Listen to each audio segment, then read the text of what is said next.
at higher number of cycles. Okay, so this whole regime is high cycle fatigue. Okay,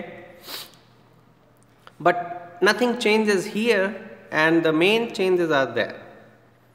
So the left hand side boundary usually is when you have yield strength.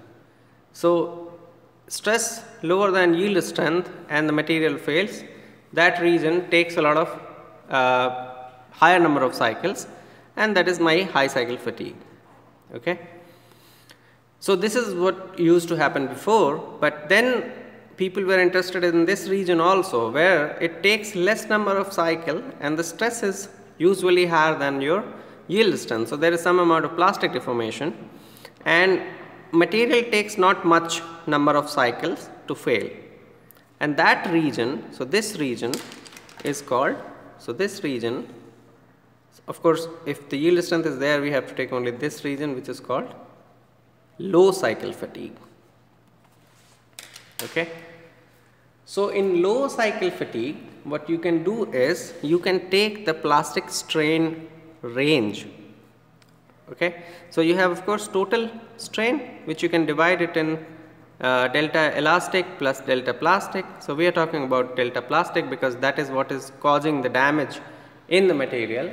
So what is done in low cycle fatigue is that you plot the log of delta epsilon p versus log of n, which is number of cycle, and you get a straight line which looks like this. So obviously not perfect straight line, you will get datas which will be following this trend. So you can actually fit in a straight line equation. And that straight line equation usually comes out to be this. So delta epsilon p by 2 equals to EF dash into 2n to the power c. So this part, you know, it is half of the amplitude of the plastic strain, and epsilon f dash is called the fatigue ductility coefficient. And this is defined by the strain intercept at 2n is equal to 1. So that you can actually do. So if you put this one as 1, then EF dash is equal to delta epsilon p divided by 2. Okay. So what you have to do is, in order to find out what is the value of EF dash, you put this is equal to 1. So EF dash will be equal to delta epsilon p divided by 2 when 2n is equal to 1, right. So this you can find out from this plot, because n is this axis and you want to keep n is equal to 1 by 2. So n is equal to 1 by 2, you find out where the log of 1 by 2 is, and then corresponding to that find out what is your epsilon p, and that divided by 2 will be your epsilon f dash, right. And then 2n, so it is clear n is number of cycle, and we are taking 2n because in each cycle we have 2 reversals. So that we have seen already. Okay. And then c is a exponent which is constant. So it is a material, it is a kind of material property. So for each material you will have to do this test in low cycle fatigue region. You plot these values of delta epsilon versus how many number of cycle it has taken to fail, and then you plot this and you fit it in linear fit, and then you will find out this, the value of c, right. Because this you will be plotting in log. So again I have to tell you that this is also in log here, natural logarithm, and this is also in natural logarithm. So if you plot it in, you can plot it in log with a base of 10 also, but then you will have to have that conversion constant 2.303.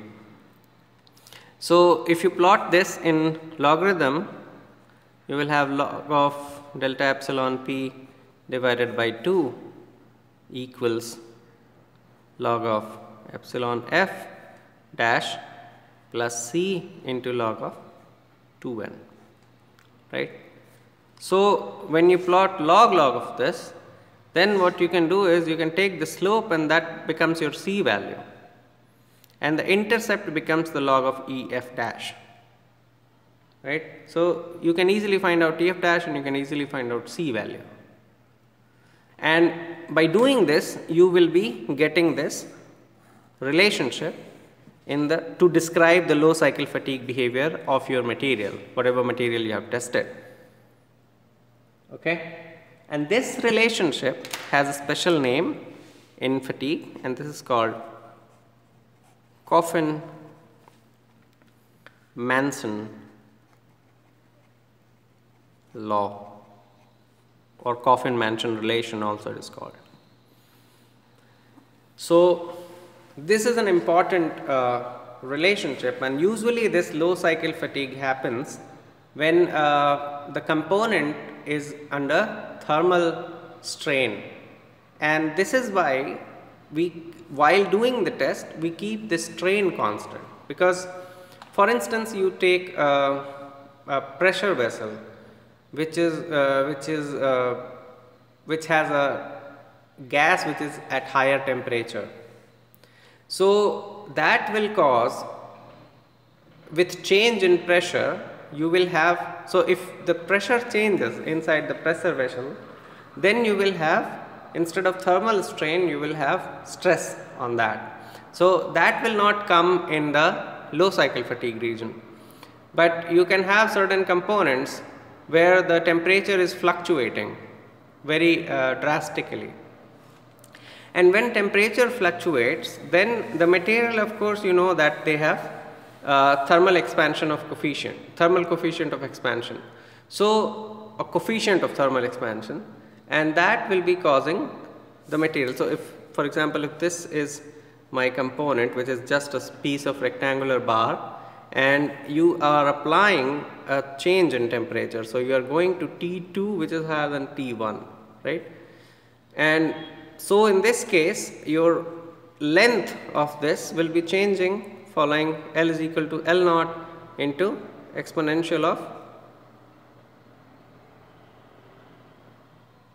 or sorry, so this will be, so if the temperature is changing, so at different temperature you will have L is equal to L naught plus alpha into delta T into L. Yeah. So the relation actually is thermal coefficient of expansion is equal to 1 by L delta L divided by delta T, right. So delta L will be alpha into L into delta T, alpha into delta T into L. Yeah. So this will be your change in length. This will be causing thermal strain, right, because there is a change from L naught to L, right. So you can, so that you can actually find out here. So engineering strain will be delta L by L. So E will actually be equal to alpha into delta T. So this is your thermal strain, okay. And this thermal strain will create a thermal stress in the system, and so what is fixed in this case in the component is the temperature. The temperature range is going from T2 to T1, right, and corresponding to that you have a strain which is going to alpha delta T2, and if the T1 is the minimum value, then alpha delta T1 from the reference value of temperature T, okay. So your strain, so epsilon max and epsilon minimum are fixed. So epsilon max is alpha delta T2. So delta T2 will be actually alpha into T2 minus T, and epsilon minimum will be alpha into T minus T1, because T falls between T2 and T1, right. So these two parts are fixed, and that is why you will do strain controlled testing. And in these circumstances where you usually have thermal strain, you fall in low cycle fatigue region. Okay. So that was all about low cycle fatigue, and we will discuss further on fatigue in the next lecture. Thank you.